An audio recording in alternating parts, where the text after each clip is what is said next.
It appears that the Spider-Man 2 creative director is getting absolutely roasted on the Twitter because he has an anti-cop position. And I generally felt like, why is this upsetting for people? And there's several reasons for it. The first one has to do with the lore. Spider-Man is not antagonistic towards the police. In fact, the whole thing with Spider-Man is that there are so many criminals out there that the police can't handle them. It would actually make more sense if it was Batman rather than Spider-Man, because in Gotham, the police are corrupt. You just have Commissioner Gordon and a few other cops that are good, but the reason crime happens in Gotham is that the police is corrupt. So it would actually make more sense if someone who made Batman would say, oh, well, we didn't want it to be pro-cop because it doesn't make sense with the lore. But with Spider-Man, Spider-Man never had any problems with the police, and this is a story about vigilante justice as well. So you're basically saying, yeah, like promoting vigilante justice, that's fine. And what we don't want is we don't want actual justice. And this is the main problem with the woke ideology that's infiltrating gaming, is that it assumes that everyone in the audience must feel like them, while they have like a very fringe, radical, and extremist position. Quite a dangerous position, by the way, because the moment you have this activism which demoralizes the police, you have high crime rate. Like, you are literally putting people in danger. You know, like if we talk about trust and safety and whatnot, attacking the cops, all of them, like you're not talking about corrupt cops, you're not talking about like police officers that do bad things, no, all of them, right? So you're attacking the police as the institution. You are attacking the enforcers of the law in your nation. That is a dangerous and very harmful position to have. There is absolutely nothing that I can tweet on Twitter that can create more harm than what these developers are doing by creating a video game that is anti-cop.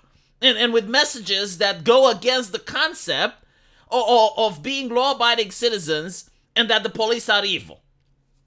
But I know that they don't care.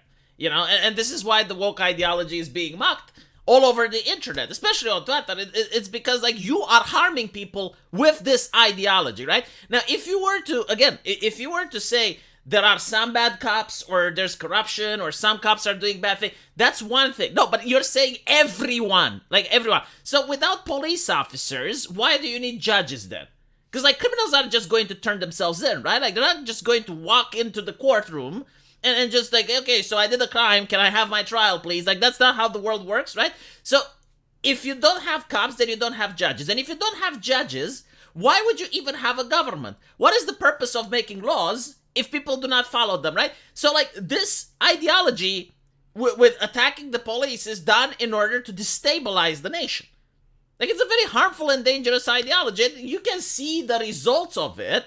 You know, you had Democrats that also talked about defunding the police, but the moment the crime rate increased, they're like, oh shit, we need to refund the police, right? But like, for some reason, the politicians moved away from this very toxic position, but the developers and the woke people that are making entertainment, they're still at this dangerous and harmful position. And this is why they're getting roasted over the internet. And by the way, like, there was a scene in the Spider-Man movie that was released, was initially planned to be released, but then Marvel removed it. And in that movie, it shows Spider-Man giving the criminals to a couple of police officers, and the police officers are thanking Spider-Man for doing the right thing. And they removed that, right? And we get to see the same thing happening with Blizzard, with their LGBT event. Like, Blizzard never, ever listens to their customers, right? Like, you can't complain that the game has a lot of bugs, that the patch is unplayable, especially when it comes to World of Warcraft. You can complain that the characters look awful. You can complain that they're removing jokes from the game. You can complain about anything. They don't give a fuck. Okay? Like, literally, they do not care. But the moment someone complains that there is a police car in the LGBT event, they remove the police car.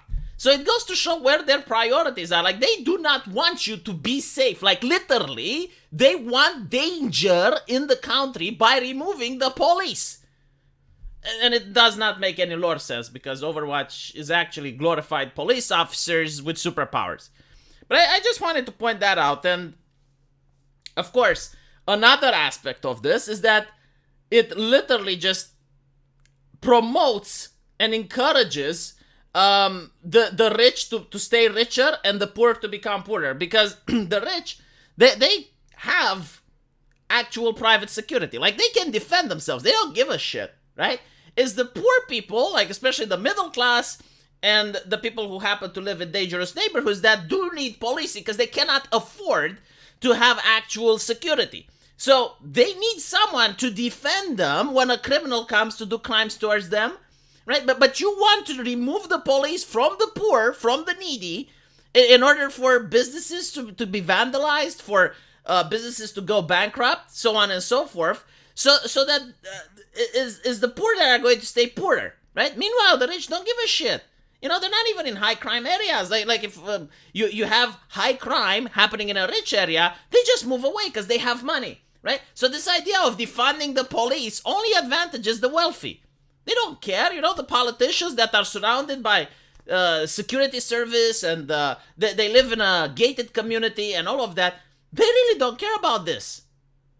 It's just the poor people that are affected. So this is why it really bothers me when I see like this ideology not only being promoted, but again, like they assume that I, who should play their video game and give them $70, which thank God I didn't, that I'm going to agree with them. Or that somehow I'm in the minority, right? Like, this is what they want to do by getting all these video games to unite and say that cops are evil. They want you to feel like you're in the minority when it's them that have the most radical and fringe extremist position on planet Earth. Because all the other nations have police force. Like, name me a country and it most likely has police force. Unless you're talking about the country that's under, like, civil war, or it's very destabilized, doesn't have a proper government. But like, either than that, every single nation has policing. Like, this is not even up for debate. Right? Like, the idea that cops are anti-black, African nations have cops. Okay? Like, they stop crime. It's like, no, every single nation has it. Oh my God, but like, the police is rooted in systemic, oh, fuck off. You know, like, there are other countries that didn't have slavery and still have police force. Like, you need to have some enforcers. Someone need to enforce the law. And if you don't have that, you have gang members. And the gang members, like Don Corleone, that's the whole purpose of his existence. Because there wasn't any cops. Like, everything was corrupt. But yeah, so if you want to buy Spider-Man, you're supporting this. Just pointing it out there. And he is already getting roasted on Twitter. I'll tell you that. Let me know what you guys think, though. And as usual, I will see you in the comment section. Take care.